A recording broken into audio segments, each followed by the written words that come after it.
everyone, welcome back to my channel. I just wanted to do an update. I know it's been a while, but not a whole lot happens in the beginning. At least things seem to go really slow. So, yet fast all at the same time. So the last time I spoke with you, I think I went over the sonohystrography and my experiences with that, which, could be worse, could be better. But I had to get some extra blood work done because I have hypothyroidism, which means low thyroid. And I'm on medication for it, but because of the medications, I think they said that I needed,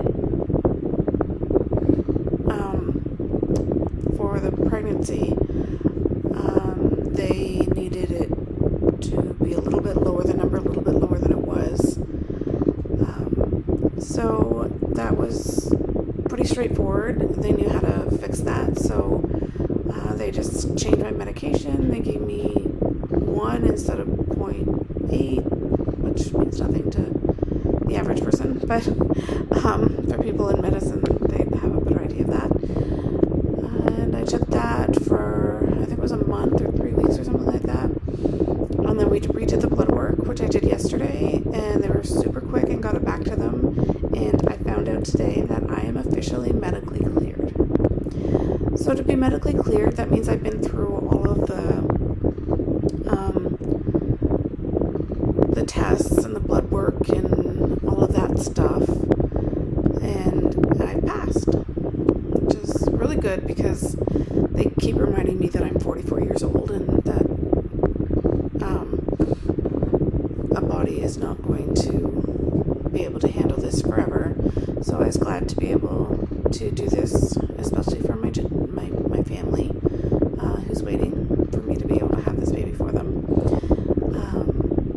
So that was really happy news that I got to share today, though the clinic is kind of bad for telling them beforehand, so I didn't get to break the news. They already knew by the time I told them, which made me sad, but it is what it is. There's not much I can do about that. So for those people who are out there and they're wondering, what is it like and all of that stuff, I hope this has been helpful. I remember when I was very new and looking into this and trying to get matched, I was like, wow, there's like so little out there of what this process is like. So I really hope that this has been helpful. That being said, so for next steps, I have looked at my contract and I have went over it with my lawyer, and my lawyer has sent it back to the family, the couple, and they've done their changes. So as long as we can get it in by my next period, which is supposed to be Tuesday or Wednesday, but I think Wednesday, as long as that's been signed before then we will transfer in February. So that is very exciting.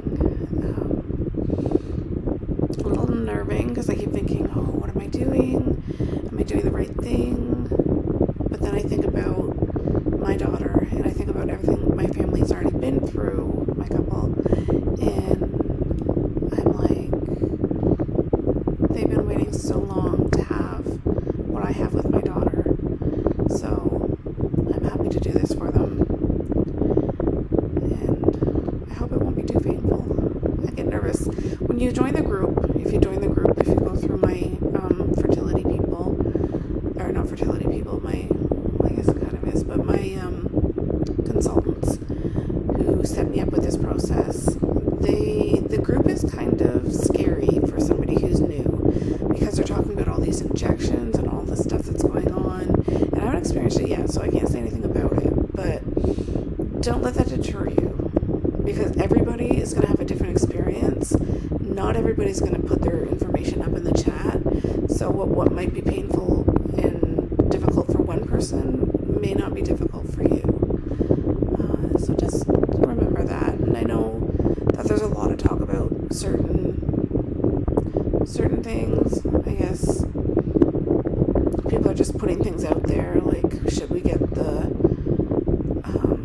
COVID shot? And that's up to each person, and that's up to each family for them to discuss.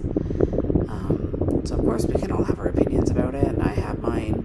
I'm not going to share it at this point. I don't think it's appropriate. I think that, well, I guess it's kind of sharing. I don't think there's enough evidence to prove that it's safe, and I wouldn't do something to this baby that I wouldn't do to my own, and so I don't feel comfortable taking it, because we don't know what the end results are going to be, and I don't want this experience to be guinea pig.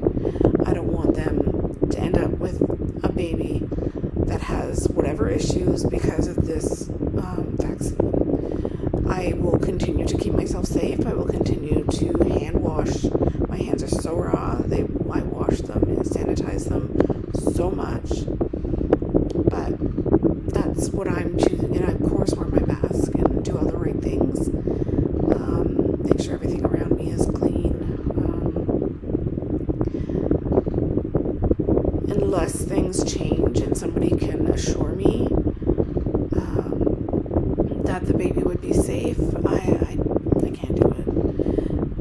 Which is interesting, because I've already kind of taken my flu shot, but when I did that, we were only in the meeting stage, and we were very early on in our so-called dating phase. So I may not have taken that either. I don't believe in the flu shot on a good day.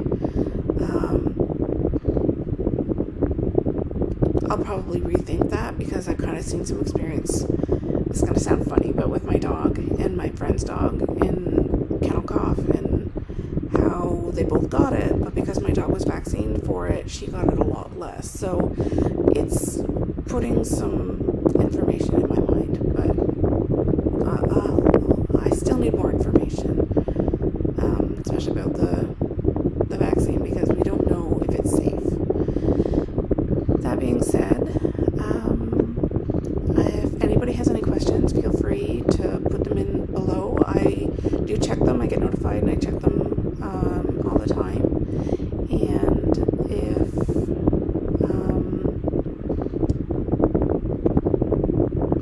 I just hope that everybody who's having questions and is able to look at this and follow along and feel secure in what they're doing, and that they are amazing for doing this, for whatever couple they choose, or individual, I guess. It doesn't have to be a couple. They're the ones paying for it, so that sounds awful. They're not paying for it, but it does cost a lot of money for them to do it, so and that's up to them.